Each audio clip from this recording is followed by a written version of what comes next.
soal tenaga honorer di daerah kan, jarang tenaga honorer di kementerian lembaga di pusat. Oke. Yang banyak problem itu kan di daerah, Oke. gitu. Karena Nah, ada miss-nya di situ. karena ya. sudah terekrut, kan nggak mungkin bisa kalau banyak orang rame kan begitu di PHK rame-rame kan bisa backfire sama itu kan. Ya, jadi tadi satu soal database, yang kedua sekarang nanti mau tanggung jawab siapa, gitu ya. Nah yang ketiga nanti urusannya ujung-ujungnya anggaran. Oke. Nah itu yang menurut saya tadi kompleks. Tapi sekali lagi seberat apapun masalahnya, sekompleks apapun masalahnya, kita harus kembali kepada komitmen tadi. Ini orang-orang, manusia-manusia Indonesia yang sudah bekerja Yes. buat kepentingan bangsa, buat kepentingan daerahnya. Ya. Kita nggak boleh lepas tanggung jawab terhadap mereka. Mau sampai kapanpun, mau berapa lama pun, kita harus committed menyelesaikan, mencari solusi bahwa mereka harus selesai urusannya ini. Makanya kemarin kita cari, saya kan tanya keliling-keliling, Bu, Bapak, Ibu kira-kira yang pertama kali yang mau Bapak Ibu raih itu apa? Gitu kan, Apa jawabannya? status. Oke. Ya perjelas dong status kami ini. Ya kan apa? Kalau misalnya, makanya kenapa waktu itu kita dorong ASN judulnya. Jadi Supaya ASN jelas. Lebih terdiri dari kuat. PNS maupun P3K. Jadi P3K itu ya ASN. Oke. Jadi mereka bisa mengatakan, oke, satu. Yang kedua apa Bu? Ya Kesejahteraan. salary, kesejahteraan. Oke. Ya kan? Kesejahteraannya apa? Ya kami dibayar dong.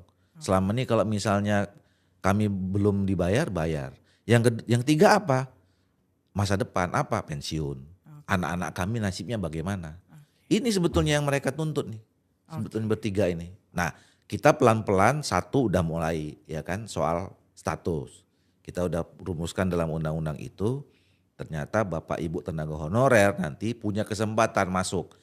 Kalau masuk ke PNS kan agak sulit karena misalnya ada batasan umur. Nah masuk P3K udah, tapi P3 itu adalah bagian dari ASN. Jadi statusnya mereka ASN. Nah tinggal bicara yang kedua nih. Nah Salary. dugaan saya peraturan pemerintah ini nanti kan ujungnya yang dua yang tiga ini nih. Oke. Masih terombang-ambingnya gara-gara itu. Soal kesejahteraan sama masa depan mereka, pensiun. Ini apa konsekuensinya? Anggaran. Jadi itu bermuaranya. Oke, nanti kita masih mau membahas soal undang-undang ASN lagi, ya kan? Jadi jangan kemana-mana, tetap di Sudut Dengar Parlemen. Hai, kamu lagi di Sudut Dengar Parlemen. Kembali lagi di Sudut Dengar Parlemen, masih membahas soal undang-undang ASN bareng Bapak Ahmad Doli Kurnia Tanjung yang periode lalu membahas secara kompleks gimana sampai akhirnya hadir. Nah, karena adanya kemarin sempat masuk revisi tapi ternyata sudah ditarik lagi ya dari Komisi 2 ya untuk revisi undang-undang ASN ya. Tapi kalau di Komisi 2 Bapak tetap mengikuti dan tetap menyuarakan untuk segera ada turunan itu? Iya, gini, sekalipun misalnya peraturan pemerintah itu memang belum ada gitu ya. Saya juga menilai pemerintah juga sampai sejauh ini cukup serius menyelesaikan masalah itu. Bukan tidak dikerjakan juga. Tetap dikerjakan. Gitu kan, tetap dikerjakan. Banyak progres juga yang kita rasakan gitu ya. Misalnya saya diturun beberapa kali ke daerah gitu ya, khususnya di dapil saya, udah ada itu yang mereka bilang, Pak terima kasih banyak ya kami sudah masuk P3K misalnya ya, melalui dinas sosial misalnya, terus misalnya melalui dari Kementerian Agama, di dinas kesehatan, guru, ada gitu loh. Jadi artinya bukan tidak tanpa progres juga ya. Sudah ada progresnya. Jadi artinya pemerintah juga sudah mengerjakan apa yang menjadi tugasnya, apa yang menjadi komitmennya. Tapi karena memang jumlahnya banyak gitu ya. Terus kemudian tadi pemerintah punya keterbatasan terutama masalah anggaran. Nah, memang kita berharap bisa lebih cepat. Termasuk soal pengaturannya kayak tadi misalnya ya, itu kan nanti juga nggak sembarangan juga nanti soal pengangkatannya itu.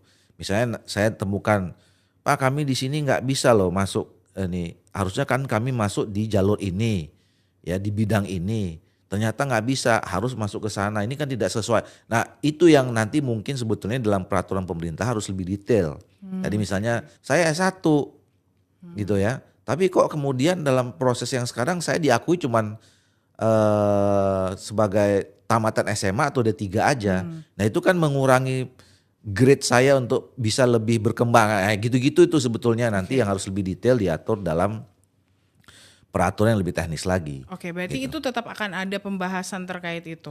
Harusnya di dalam peraturan pemerintah itu. Oke. Gitu. Itu yang sekarang yang sampai sekarang kita tunggu. Kemarin saya sempat membaca dari beberapa media terkait dengan harapan dari salah satu honorer itu kan banyak ya, termasuk dari guru pun juga banyak juga yang masih berstatus honorer.